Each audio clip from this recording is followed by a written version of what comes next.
Hello, everyone. Welcome to ELI, the only podcast in India where we bring a new founder on every episode to talk about their journey and their story of building a company.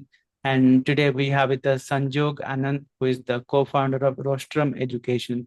Hi, Sanjog. Welcome to ELI. Thanks, Priya.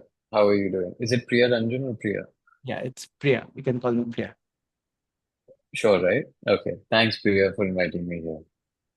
Also, our pleasure to have you on our platform. To start with, Sanjog, please tell us a bit about your background, your journey, starting from day one, like from your childhood. Uh, how have you evolved over the years and how did you arrive at entrepreneurship? Sure. My name is Sanjog Anand. I'm the co-founder of Rostrum Education, which is an all-under-one roof concept education consultancy firm based out of Delhi, Dubai, and Hong Kong. Um, I have done my schooling from three different schools, mainly I was in DPSI and in Delhi, and then I went to Singapore for a year because of my family moving abroad. I was in overseas family school there, and then I came back and finished off my grade 12 in Sri Ram School, Malsuri. And after that, I went to US. I did engineering degrees and I did energy business finance minor as well. And came back and started this company with a friend of mine from high school from Sriram, Yatharth. And we both started this back in 2017, 18, 17 and 18 beginning. And since then, it's been 6.5, 7 years now that, we are running Rostrum Education together. We started off as, an institution that provides all subjects of all curriculums and the tuition support for those subjects under one roof because as a student, when we both were studying in Sriram Malsari, we basically had the same issue, which was that we had to go to different tutors in different parts of the city. So we thought, okay, why don't, combine all the subjects and give all subject tuitions under one concept, under one roof, under one company, under one brand name. So that kicked off very well. That really picked up. We started getting a lot of students, and initial days, I was taking care of the client and the outside office and promotion work, whereas a friend of ours, Rahul and Yatharth, they were teaching different subjects, and then we got in a few of our own teachers who were tutoring us when we were in school to start working with us as well. So Hmm. that picked up really well, and simultaneously we were also exploring options to do some university counseling as well because that's a great industry to be in. We've all gone through it as well. Um, I went to the US to do my engineering. Athart went to the UK to do his business math stat course. And when we came back, again, we found a gap, and the gap was that no one company is doing everything. And so we came up with the idea that, okay, let's start university counseling as well, and we'll start mentoring students for Oxford, Cambridge, the top universities of the US, Ivy Leagues for undergrad. And so we found some mentors, some of our mentors who helped me, like some of my mentors from back in the day, they helped me when I was a student. I reached out to them after like 4 years because I was in the US and then I started this company. So when we reached out to them, they were very interested and they immediately joined us and they're still working with us, a few of them. And then from there, we started the journey of expanding our services into different related verticals like of standardized testing prep, Oxbridge admissions, Oxford Cambridge counseling, UK counseling, medicine counseling, US counseling. We also then expanded into post-graduation admissions as well, not just undergrad. And then most recently, we have also started career services in the company, which is essentially any student who's studying abroad in majority of the countries, if they're looking to get placed into top law firms, banking firms, consulting firms, or financial institutions, or have a startup and they want to get some sort of fund raised as well. We have a mentor who helps with the internship and job applications for that as well. So, and we both the co-founders we met in Sri Ram school. We were studying together, and then of course we went our separate ways to US and UK, as I mentioned. And then we came back and we started this. So Yatharth was also doing some tutoring work while he was in the UK, just as a student, as a side hustle that everyone does usually. And from there, this idea, came into being that, okay, we should do something like this in India. Growing up, I didn't have a business. I don't have a family business. My dad's a chartered accountant, essentially. So he's worked in the top companies at very good financial positions like director of finance, CFO. So I have grown up with a lot of the, dinner table conversations being around what is happening in his company, what is he doing, what is mergers and acquisition, what is due diligence, what is breaking a company from the parent company due to its valuation, for example. So stuff like that. And Yatharth he belongs to a business family, so he has, that business background in terms of, growing up. Of course, his table conversations would be very different. And of course, we both have a keen interest in entrepreneurship. And I think that's what led to the, collaboration and partnering up and starting this firm together. So yeah, that's the journey so far that we've had. Got it. Very interesting. Uh, so right now, what is your main business model? Is tutoring still a part of your business, or are you more focused on education consulting and abroad education and all? Sure. So tutoring is very much a part of our business. It is, but it's not like really a major component at the moment because we pivoted in COVID towards university counseling because in COVID there was a lot of exams, if you remember, were getting cancelled, and students who had gotten certain predicted exams grade scores, those were the ones that they were actually getting as well. So I think for 2 years the exams were not taking place or delayed or postponed. So in during 2020 and 2021, we heavily shifted our focus to university counseling as well. And in that, then we started expanding and increasing our business. It is not a very major component of our business right now, but now this year onwards, we have started picking that up again as well because now exams are back in action. SATs that were optional are now few universities are reinforcing them, and then a lot of the school schools have also, after 2022 or 23, I think they reinstated all exams, all full-time school work, classes, tuitions, everything. So we picked up tuitions this year as well. We're expanding into that horizon as well. But counseling still remains to be a major strength and major forte so far. Yeah. This university counseling business, is it a booming industry? Just help me understand what is the size of the industry, how many students are typically Mhm. going abroad in a year, and so on. Sure. So there, I'll give you a bit of a brief about the kind of education consultants there are, and then you'll get a bit of an idea about what kind of students are there and how many go to each consulting firm as well.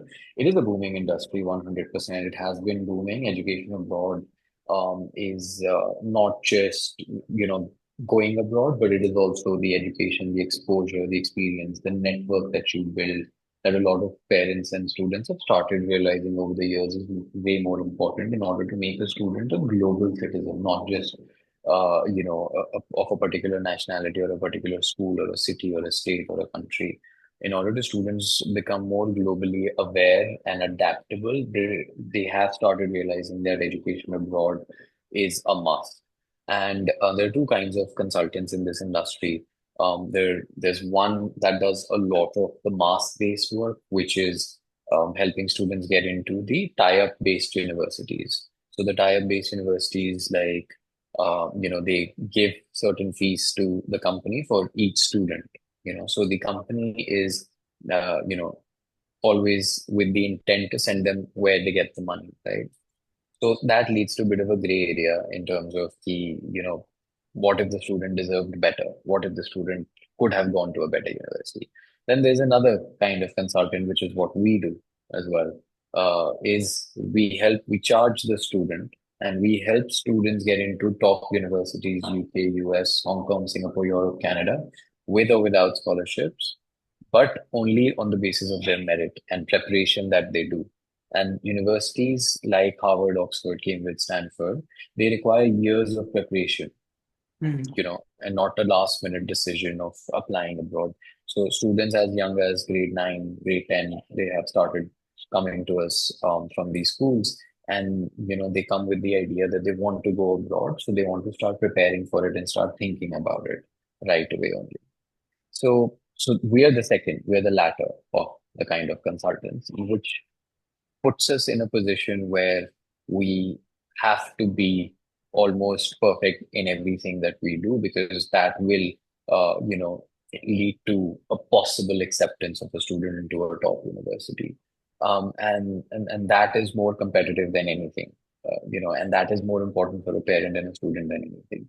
So yes, I mean, if and so combine both the industries together, there are lakhs of students who are going abroad to, across the globe, to Australia, to New Zealand, to UK, Singapore, Hong Kong, US, Canada, Europe as well. There's so many students who are going across undergrad, masters, PhDs, lakhs and lakhs of students are going. So it is a booming industry. Plus, also because, every year there is a population rise, every year there is a number of applications rise, every year the rejection rate is increasing and the Mm. acceptance rate is falling. It is getting more competitive. And of course, the spending power has also increased of students. 30 years back, a few lakhs were also, very difficult for parents to afford. And now, an average fees of around Indian rupees, 1.5 to 2.5 crores is something that a lot of people, as compared to the ones who could afford a few lakhs the last decade, last 3 decades, pehle, Mm. is a lot more now. It's a lot more.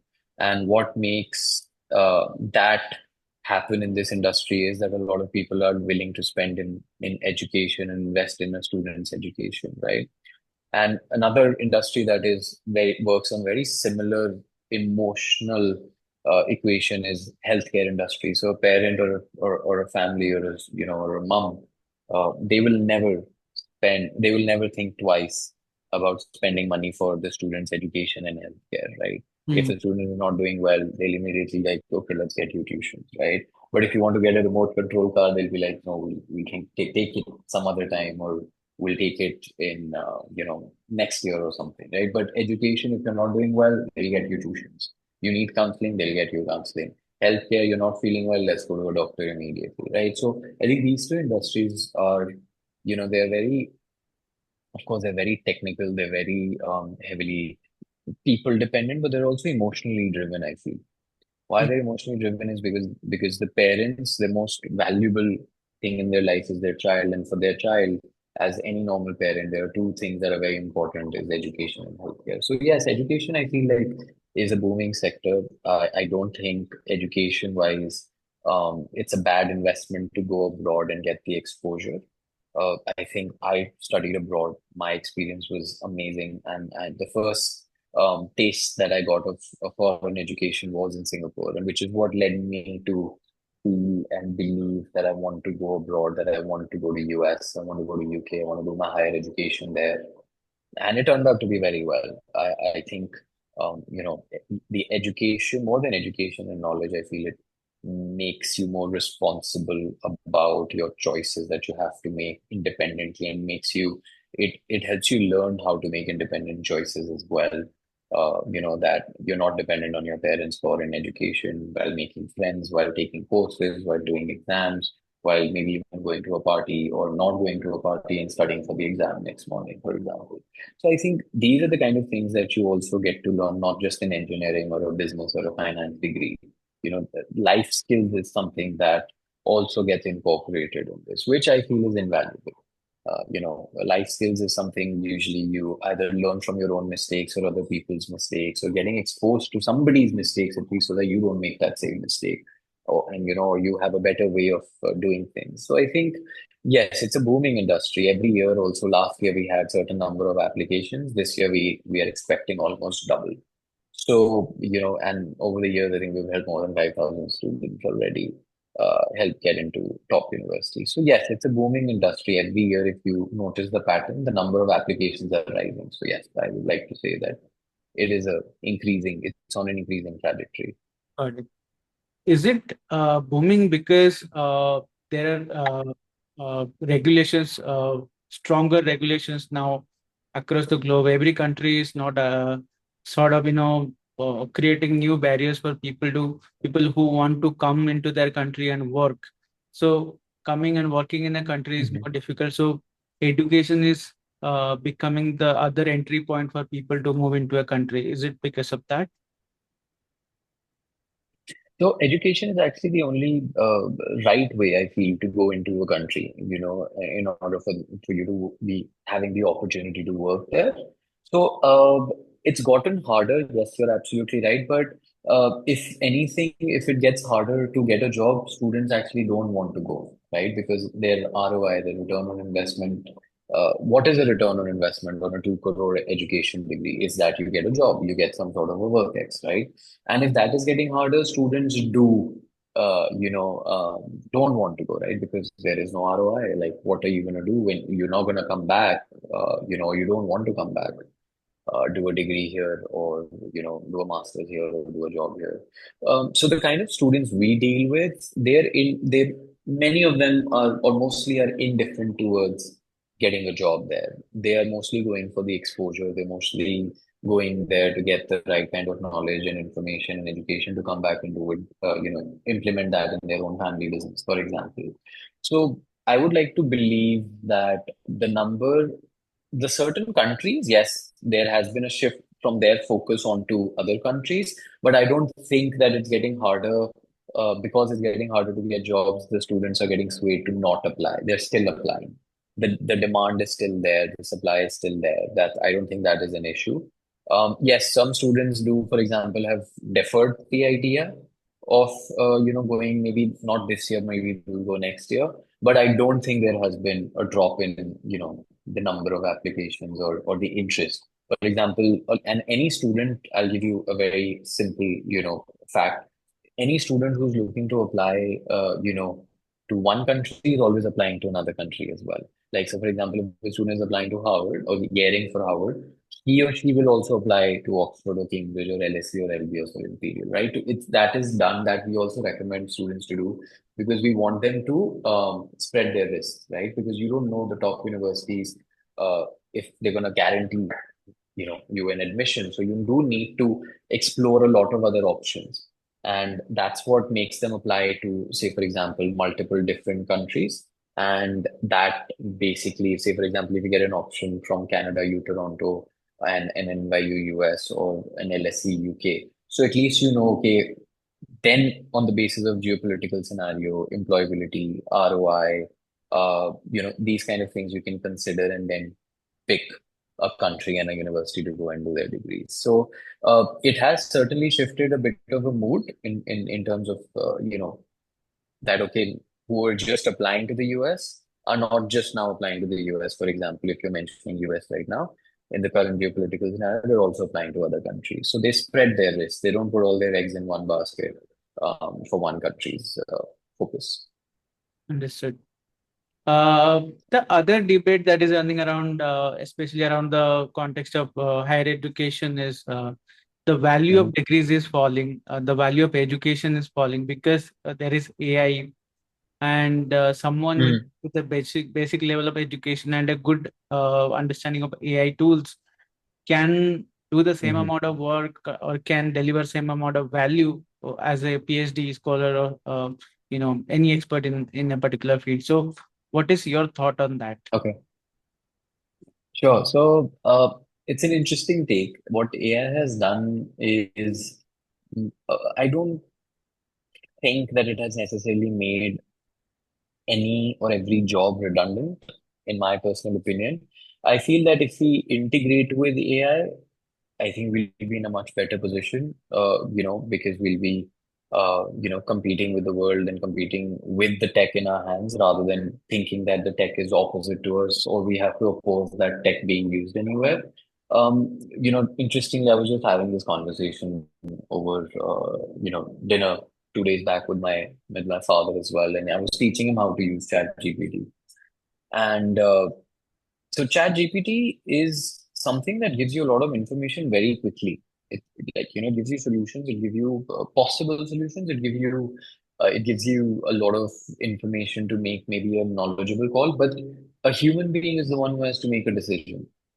your chat GPT is not going to make a decision for you, right?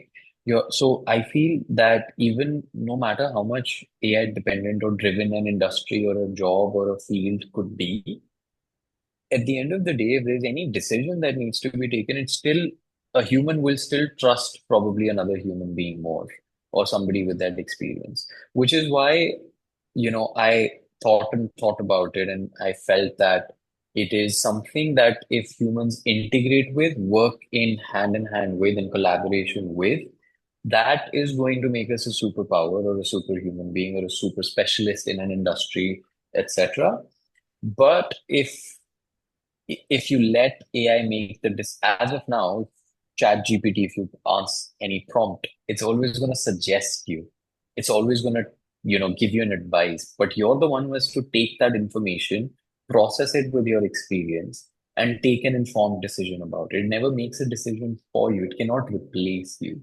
So I feel if the professors, for example, can use AI in terms of making new exams, new sets of questions, new learning material, I don't think professors can be replaced with AI. Yes, of course, they have more memory, they have more processing speed, they have more data to scan or the ability to scan that at a much faster pace than the professors. But I don't think the AI would be able to teach students or make sure that the professors can be replaced, because they have years and years of knowledge, they have years and years of experience. AI does not have that tangible physical experience that a lot of the students, parents, bankers or professors or teachers or tutors have.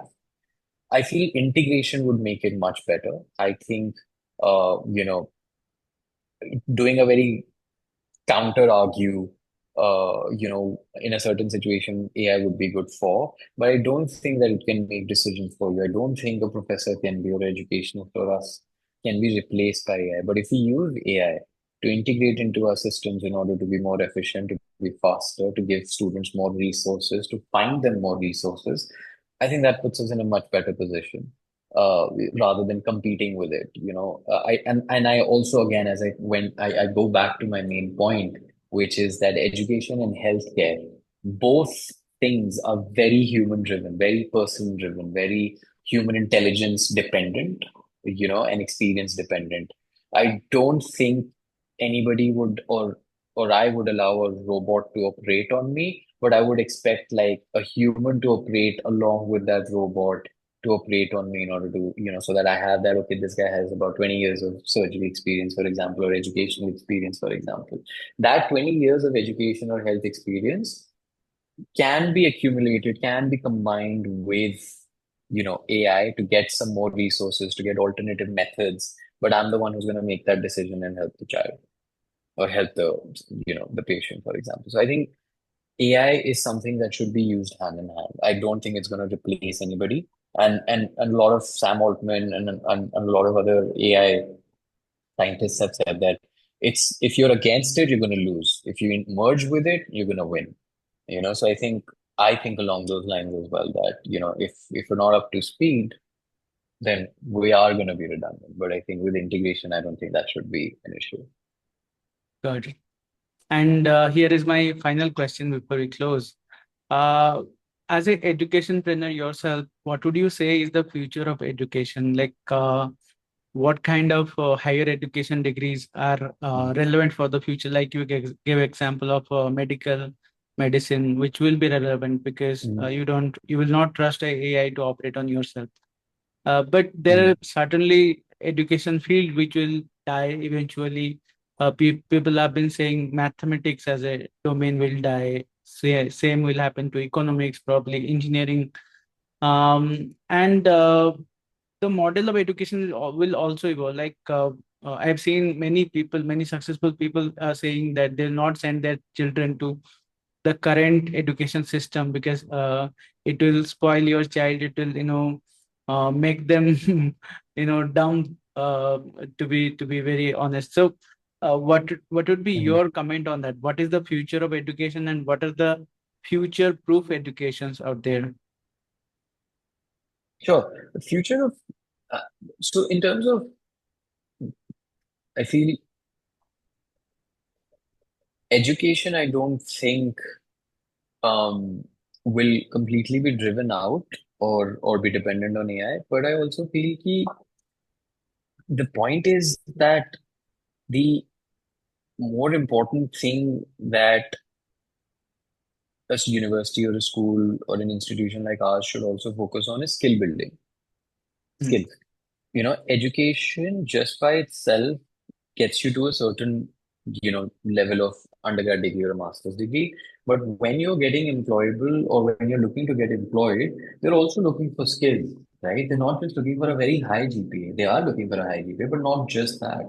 So I feel if in education, if we start combining it with skill building, skill development, or finding new skills as well, or finding new jobs because of which you need new skills, or finding a new problem because of which you need a new solution, because of which you need a new skill.